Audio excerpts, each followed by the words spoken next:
Nous sommes à quelques jours maintenant du coup d'envoi de la Coupe du Monde de football en Afrique du Sud. 6 équipes africaines sont en lice. Certains des joueurs de ces équipes ont démarré leur carrière dans des centres de formation spécialisés. Philippe Crosser et Rabah Zanoun se sont rendus dans l'un de ces centres tout près de Johannesburg. On y joue évidemment au football, mais on y apprend également à lire et à écrire. Si le rêve tourne court, ces enfants pourront alors exercer un métier. L'école de Sunward Park, près de Johannesburg.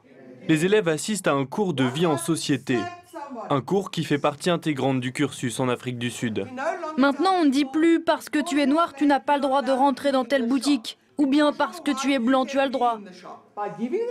Parmi ces élèves, certains sont membres de l'académie de football.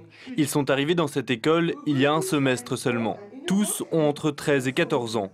Ils vivent désormais au sein de l'académie, une institution destinée principalement aux jeunes garçons issus des townships. Un nouvel environnement qu'il faut peu à peu apprivoiser.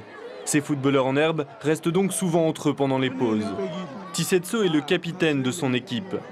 Comme ses camarades, il a dû passer de nombreux essais avant d'arriver ici. À présent, c'est l'académie qui prend en charge sa scolarité. On a des cours d'anglais, de sciences naturelles et d'autres matières. Après l'école, on fait nos devoirs et après nos devoirs, on va à l'entraînement.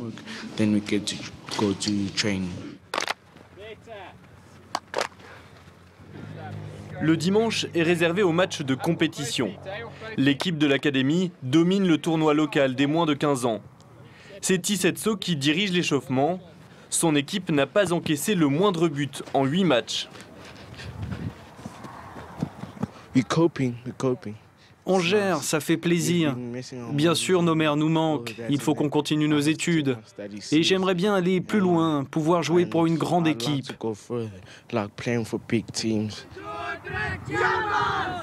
L'académie Diambar promet à ses protégés une éducation complète jusqu'à leurs 18 ans.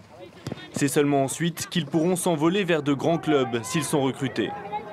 Pour ses responsables, l'académie offre un meilleur avenir à ses enfants. Bien sûr, il y a beaucoup de pression qui pèse sur eux. Ils entrent dans une nouvelle école où ils doivent vivre ensemble, mais c'est une chouette bande de gamins. Certains dénicheurs de talent ont déjà fait le voyage depuis l'Argentine pour voir jouer cette équipe durant les compétitions.